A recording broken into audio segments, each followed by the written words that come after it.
but the entirety of infantile experiences combines to form certain character structure. And again, it goes back to what her theory that the experiences that you had in childhood go up to make the neuroses that she later defined in her theories. This is actually our piece of artwork, which you can't really see really well, maybe with the lights on. It's from Lourdes Rodriguez. This is pen and ink series. It's called a geological series, and I picked this one because she was about the environment and culture. She believed that the environment and culture formed your personality and how you reacted to those conflicts within your personality.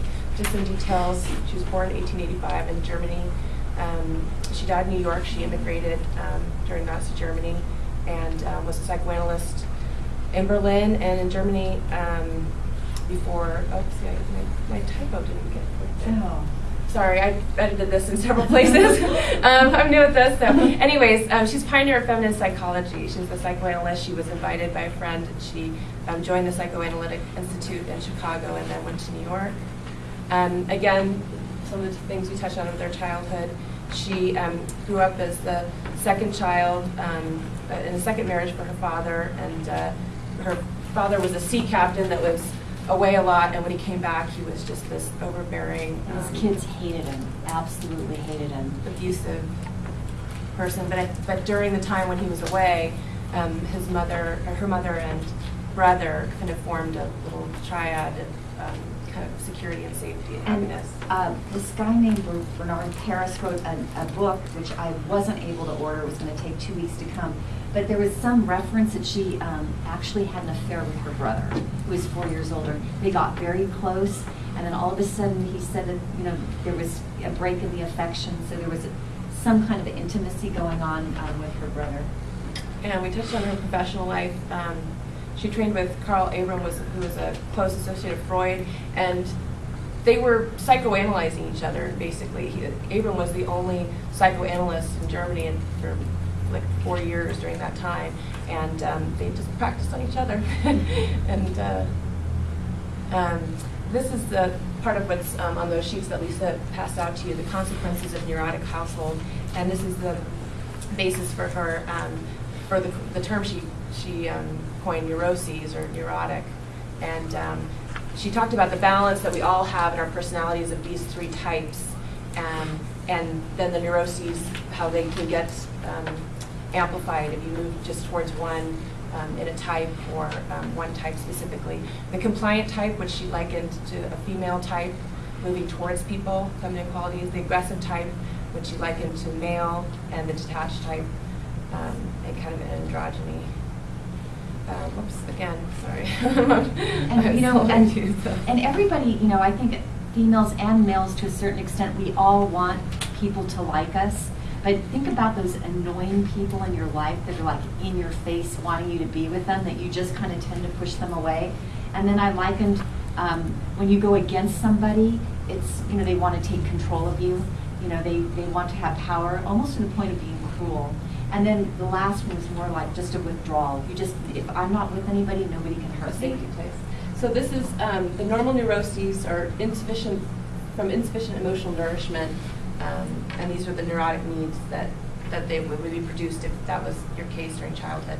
And again, further detail in the compliant type, needs for affection and approval, needs for someone else's protector over values love, and she saw that as the feminine type. The aggressive type, the male, needs for dominance and power, need to exploit others for prestige and social recognition, personal admiration, and to be the best of everything. And again, the detached, restricting one's life, self-sufficiency, separation, fear of making mistakes.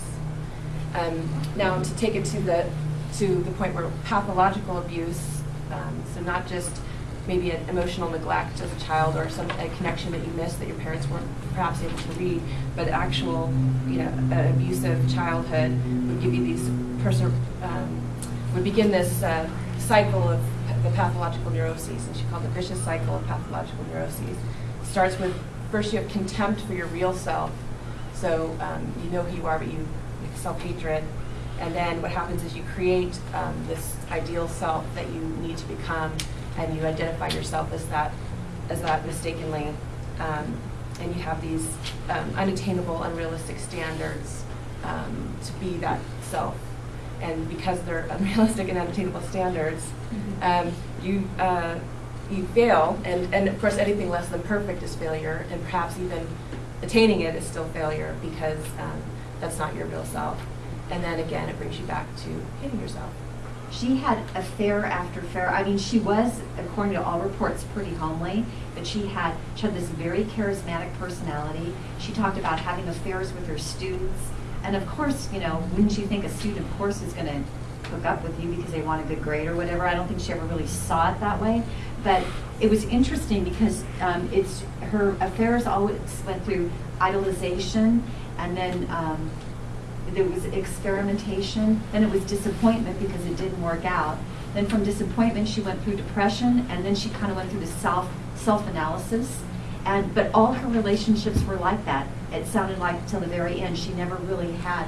And then at the end, she became very friendly with one of her children's mothers-in-law, and they bought a house together. So there's this almost like, what do I want to say, lesbian component that they kind of hinted to in some of my readings. I thought that was really interesting too. It sounded like Emily, well, we were talking about it yesterday, that all those people were just sleeping with each other and analyzing each other, and then it was... And this was a huge time of intellectual debate, and this was like the beginning of Freud and psychoanalysis, and it was an exciting thing that she was brought into, and she had a perspective on it that was different from anyone else's, way ahead of her time. It's not in our book, and that she's not in our book is our psych ed book is shows that maybe we haven't come that far. Is basically she stood up for women as half the race on this earth, and why are they missing something if they're half the race on this earth, that they're not born missing something, that instead it's the culture that's reading that, or putting that on them. So she was revolutionary, and I was distraught to see that Freud just negated her and didn't give any credence to her theories, which were from her practice and her personal experiences. But her voice was that women are equal. The only thing that that Freud will find when he's looking for these less than equal answers is because women don't have the same opportunities, and they don't have the same treatment, and that the women that have they want that, and that's why he termed it penis envy, but really they just wanted the same treatment as men. So anyways, this video is just a ludicrous runaway love song, and we picked this for the lyrics are basically, it's all about a hard childhood environment and how she makes choices based on that. I don't know if anybody needs to listen to it, unfortunately. And it go on a little something.